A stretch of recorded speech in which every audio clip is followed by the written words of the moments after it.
नमस्कार, स्वागत है आप सभी का हमारे चैनल दिव्य एस्ट्रो में। आज मैं आप सभी से परमा एकादशी या परम एकादशी या जिसे हरि वल्लभ एकादशी भी कहते हैं, उसकी व्रत कथा आज मैं आपसे शेयर करूंगी। धर्मराज युधिष्ठिर बोले, हे जनार्दन, अधिक मास की जो कृष्ण पक्ष की एकादशी होती है उसका क्या नाम है, उसकी क्या विधि है, उसकी क्या कथा है, कृपया करके आप मुझे वह बताइए। तब श्री भगवान बोले, हे राजन, अधिक मास में कृष्ण पक्ष में जो एकादशी आती है वह परमा एकादशी या पुरुषोत्तमी एकादशी या परम एकादशी या हरि वल्लभ एकादशी कहलाती है। वैसे तो प्रत्येक वर्ष में कुल 24 एकादशियाँ होती हैं, लेकिन जब अधिक मास या मल मास आता है तब एकादशी की संख्या बढ़कर 26 हो जाती है। अधिक मास में 2 एकादशी होती है।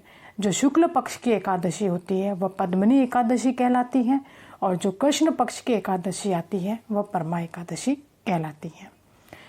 ऐसा श्री कृष्ण ने अर्जुन से कहा। भगवान श्री कृष्ण ने अर्जुन को इस व्रत की कथा भी बताई। तो आइए अब हम सुनते हैं परमा एकादशी की व्रत कथा। यदि आप यह व्रत रखते हैं या आप इस दिन भगवान विष्णु की पूजा भी करते हैं तो आपको यह कथा अवश्य सुननी चाहिए। किसी भी व्रत को करने से या किसी भी देवी देवता की जब भी आप पूजा करें तब आप उस तिथि के अनुसार उस व्रत की कथा को अवश्य सुनें।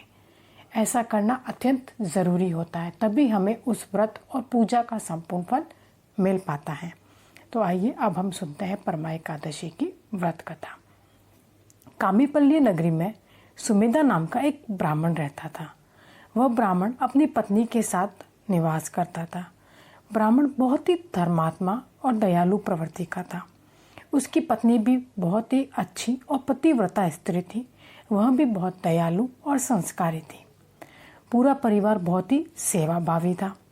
दोनों स्वयं भूखे रह जाते थे, परंतु अपने अतिथियों की सेवा बहुत ही हृदय से करते थे। उनकी खूब आव भगत करते थे, चाहे उन्हें खुद पानी पीकर ही सोना पड़े। धनोपार्जन के लिए एक दिन ब्राह्मण ने अपनी पत्नी से कहा कि मुझे धनोपार्जन के लिए परदेश जाना चाहिए, क्योंकि इतने कम धन से परिवार चलना बहुत ही कठिन काम है। आने वाले समय में हमें समस्याओं का सामना करना पड़ सकता है, तो मैं धन कमाने के लिए अब परदेश जाऊंगा। तब ब्राह्मण की पत्नी ने कहा, मनुष्य जो कुछ पाता है वो अपने भाग्य से ही पाता है। हमें पूर्व जन्म के कर्मानुसार उसके फलस्वरूप ही यह गरीबी मिली है। अतः आप यहीं रहकर कर्म कीजिए, जो प्रभु की इच्छा होगी हमारे साथ वही होगा। आप प्रभु पर विश्वास रखिए। पत्नी की बात भी ब्राह्मण को जच गई और उसने अपनी पत्नी की बात मान ली और परदेश जाने का विचार त्याग दिया।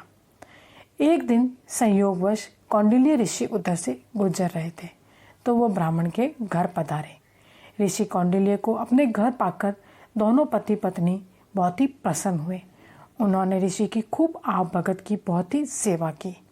उनका सेवा भाव देखकर भी कौंडिल्य ऋषि काफ़ी खुश हुए और पति पत्नी द्वारा गरीबी दूर करने का प्रश्न पूछने पर ऋषि ने उन्हें मल मास के कृष्ण पक्ष में आने वाली पुरुषोत्तमी एकादशी अर्थात परमा एकादशी करने की प्रेरणा दी।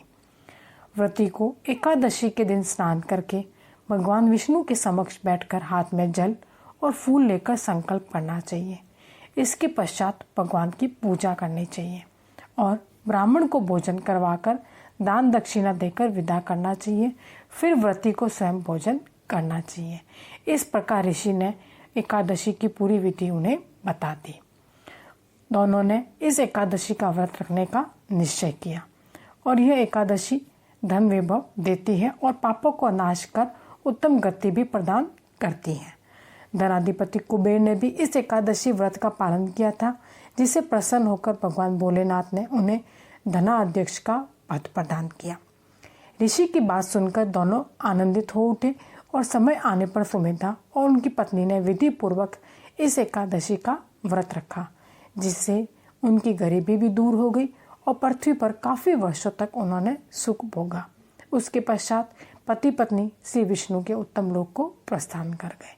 अतः हे नारद, जो कोई मनुष्य विधि पूर्वक इस व्रत को करेगा और कथा सुनेगा या कथा का श्रवण करेगा, भगवान विष्णु निश्चित ही उनका कल्याण करते हैं, उनकी सभी मनोकामनाएं पूर्ण करते हैं और उनके सभी दुख दूर करते हैं।